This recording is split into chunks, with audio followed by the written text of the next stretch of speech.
bwe muba munjagala mwena mwagala Yesu mwena mwagala Yesu Bayibuli egambye Yesu yagamba baba mwagala mukole ki Keep my commandments. mukole ki fena tudamulu mutukole ki tukuuma amateeka ge tuddemu fena lumu Yesu waba tuba tumwagala tukole ki tukuume ki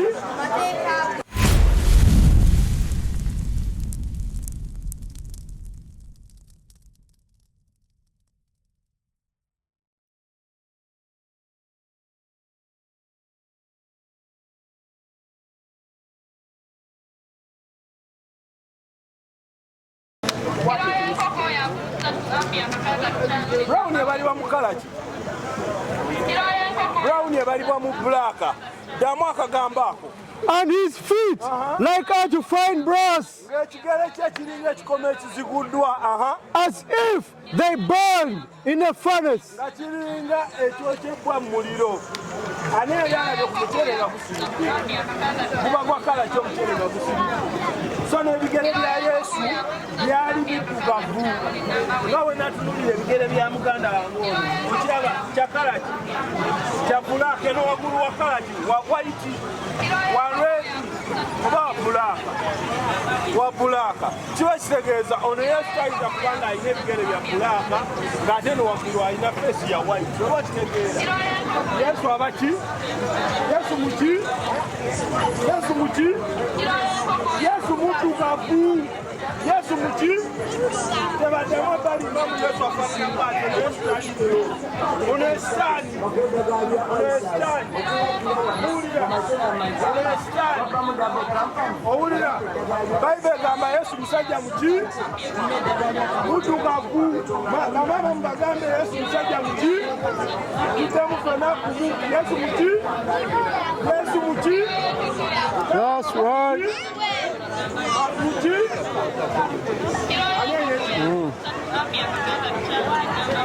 Mukitegedde?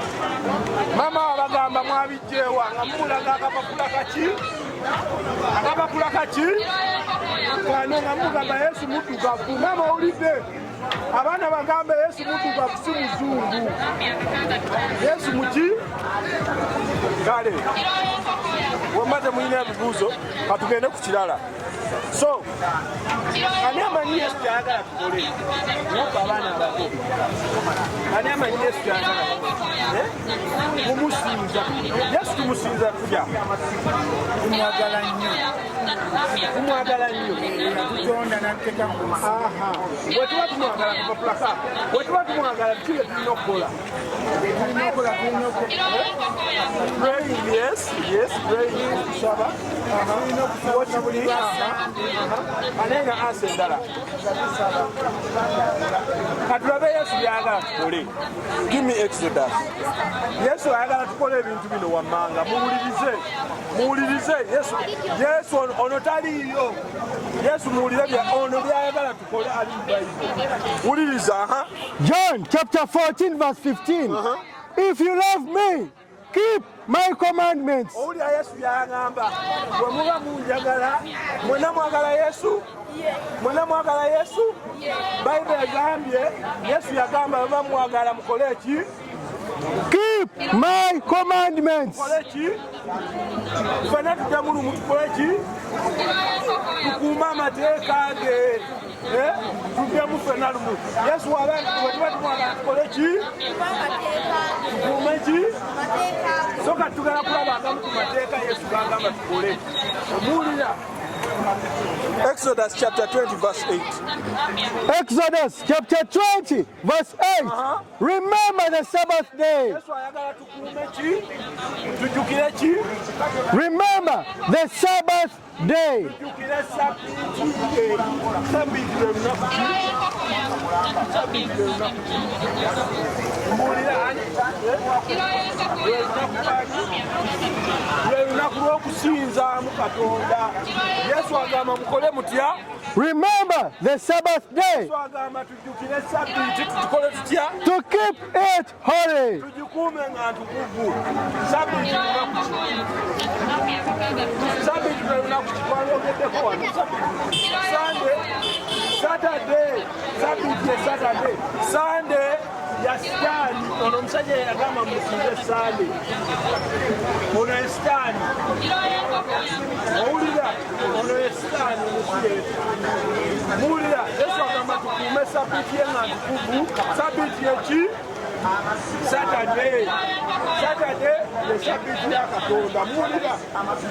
Get in mass. 6 days shall thou labor and do all thy work, but the seventh day is the Sabbath of the Lord thy God. Your question.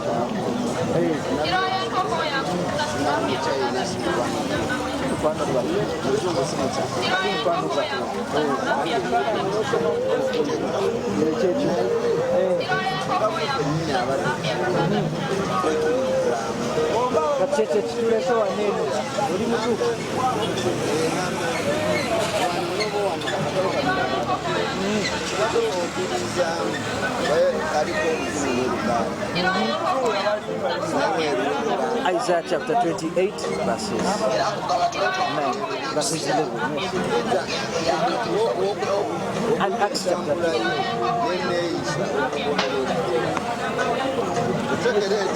Take a batch, something before I lose the thought. That's prophecy in the Bible. Isaiah chapter 28 verses 11 and Acts chapter 2 verses 1. Read that. 9 whom shall teach knowledge.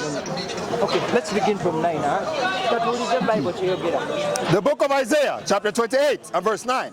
Whom shall he teach knowledge? Whom shall he teach knowledge? So we are teaching knowledge. At the end of the day, language doesn't really matter. Yes, I was talking about oppressing us. We have our own languages, they have oppressing us and the demon.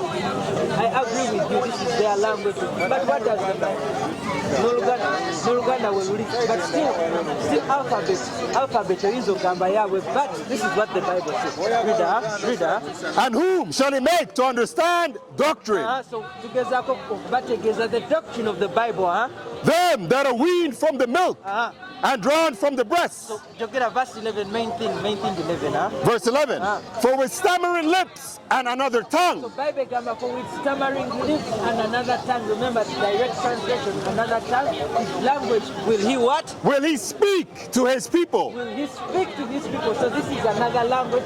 This is another tongue that he's speaking and he's speaking. So he's speaking to us using English, using Luganda, using whatever language that you know. It's 1 Corinthians chapter 13, verses.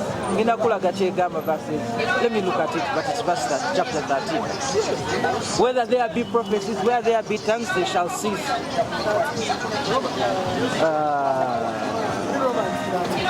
It's Acts 13.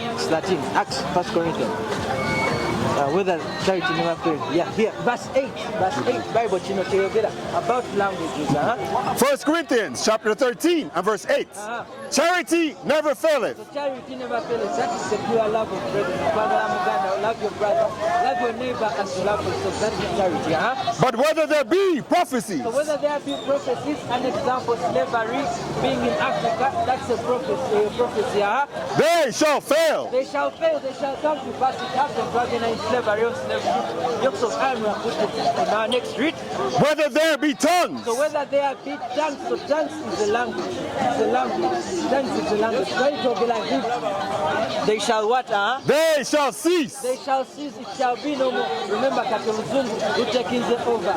Almost everybody can speak English. So there is no need for you to say language. At the end of the day, main thing is for you to understand that you are an Israelite, the secular. That's right. The Bible is your book. That the white man is oppressed to you. The Indians are not our people. They are not chosen of God. That's the most important thing. And then you give them the life. That's it. Secular.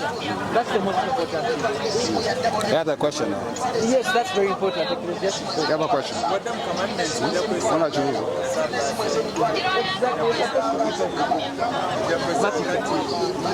Matthew 5. Very good. okubatizibwa mu gyekuli mubatiza mutya era bike. Very good question.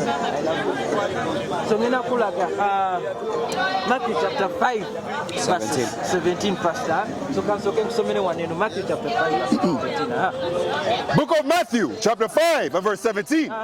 think not that I have come to destroy the law So you're not Christ and you're gonna think not that I have come to destroy the law, read, or the prophets. or the prophets, I am not come to destroy, but to fulfill. Christ has just to fulfill what was written of him and to fulfill the law of sacrifice. Christ removed the law of sacrifice. You can no longer sacrifice anymore. Why? Because we no longer even have a king. And the priesthood was changed. The Levites are no longer the priests. Keep reading. For verily I say unto you, till heaven and earth pass, But Christ not gamba till heaven, which is the sky, and earth, we are standing on the earth pass, or are no more. one jot or one tittle shall in no wise pass from the law. One jot or one title, from the biggest thing to the smallest thing, no one shall ever pass in the law. We still see the earth and see to charge it up, the group to charge it up. What is a nation? Nation is family. Nation is community. Nation is men leading by example. Nation is women's support. Nation is children with role models.